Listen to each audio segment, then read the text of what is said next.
So if you're watching this, maybe you have a little bit of space in your little city, in your town, whatever it is, and you just wanted to do a little bit of sheet mulching, maybe half of this, but you can fit in all of these white pine berries. Kind of just looking at these white pine berries. I don't know if anybody here has ever eaten white pine berries before. They're like reverse two-tone.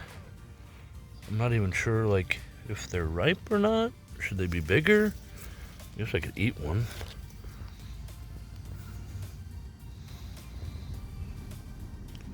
Huh. Good morning, everybody. I just came by to have some snacks, apparently.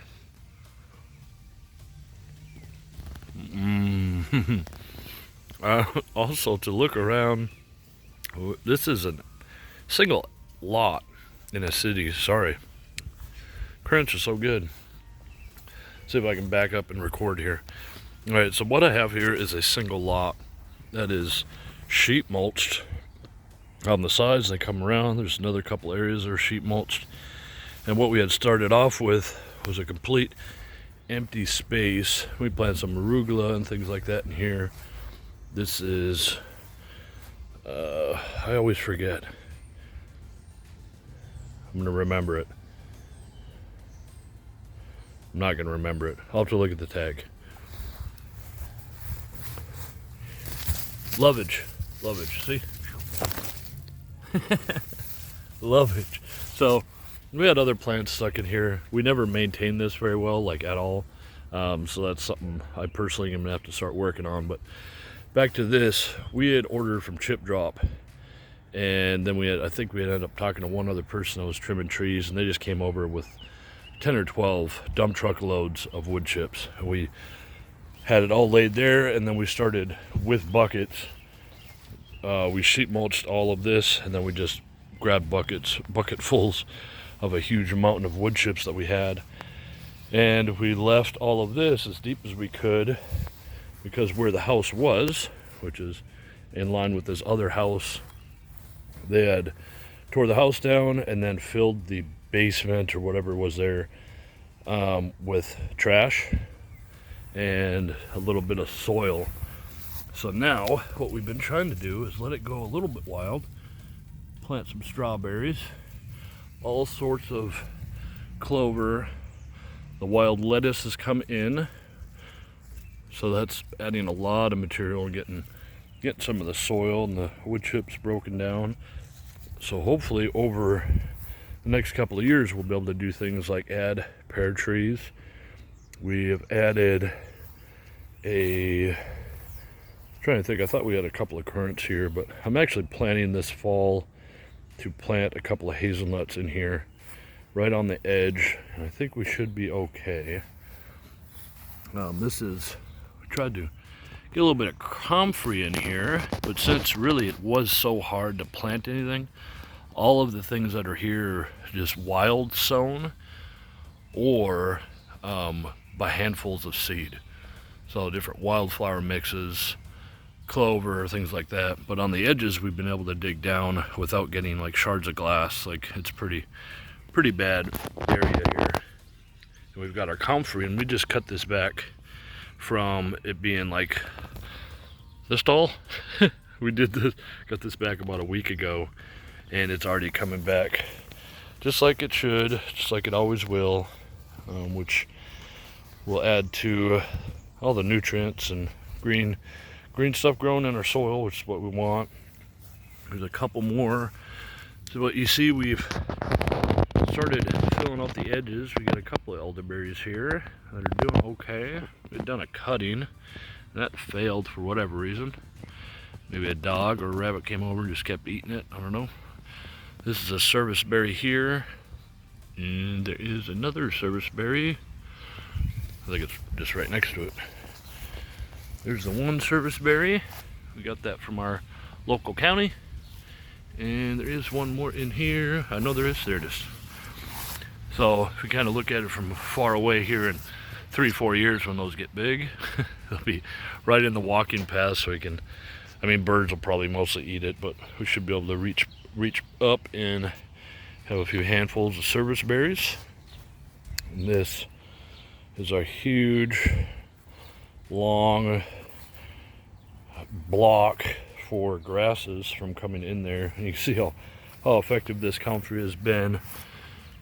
Not only how it's growing back after such a hard cut, but it has completely blocked any pushing of this grass into there.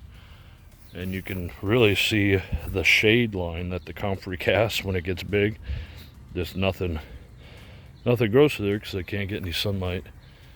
Now I know this is more of a kind of a somewhat organized, rambling video, but I wanted to really capture how at 11 o'clock you can see that the sun line is moving. As the sun goes up higher, we get less and less shade, and that's one of the reasons why it is so lush here. Like right behind this plant that I already forgot the name of again, here is a pear. Like all of this is pear, and it's growing amazingly. We even cut it back. It was like 6 foot taller than this, and we cut it back this spring, and it said, okay, thank you for the pruning, and I will grow amazingly. So we don't have any fruit on this one this year, but I'm sure we'll get a little bit more pruning to clean it up, and that'll be producing a lot next year. Kind of manage some of the wild branches, but the intention is to actually have it be shorter, so when it starts to branch out, all the fruit is reachable. So that's in a really good spot. We have another one here along with asparagus. There's some beautiful milkweed, because this is a monarch waystation. We got some of the old common milkweed along with everything else that any other butterfly would ever want to eat. We have I think bergamot. And a lot of this stuff was actually pretty easy to get because we just ordered it through our local county sale. Went on to a couple of online nurseries, you know, like the Stark Brothers and all that, which I actually heard is going out of business. It's kind of a bummer. I've always liked working with them. Here's another service berry, I think. No, I don't know what that is. I don't know what it is, but it's grown well, and I like it. So one thing with this wild senna, it does get a little wild, but it's got a battle of comfrey, so I don't know. I think the comfrey will win. I don't think wild senna is going to take out a comfrey, but we'll see. So if you're watching this, maybe you have a little bit of space in your little city, in your town, whatever it is, and you just wanted to do a little bit of sheet mulching, maybe half of this, but you can fit in all of these white pine berries, which is a different kind of strawberry, I suppose. They get a little bit bigger. I was eating these earlier. They're pretty good, but I'm a little early here. But you can see, grow, if I can get some good camera work here. There we go. Ooh, that one actually looks really good. But it produces quite a lot. That provides some ground cover along with the clover, wild senna. Here's something else I can't think of the name of right now. There's another pear, bergamot. We've got 3 honeyberry bushes here, some asparagus, an elderberry, more asparagus, and then another elderberry with random strawberries mixed in. And it could be a lot thicker. I just wanted to give things like the asparagus lots of room to either side. Just filled in the spaces with clover.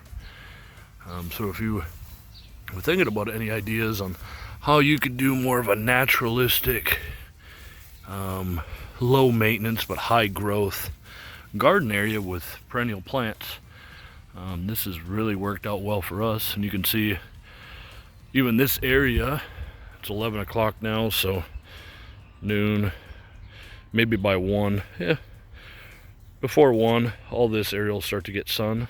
So it gets full evening sun, so it gets technically full sun, but it still has to battle a massive maple tree. Sorry, I was chasing a butterfly now. I think I lost him. But anyways, if you have a place like this or you like some of these ideas, please use them yourself. If you have any questions, let me know. This is one property I bought years ago just for use of the garage. We've managed to turn it into something quite special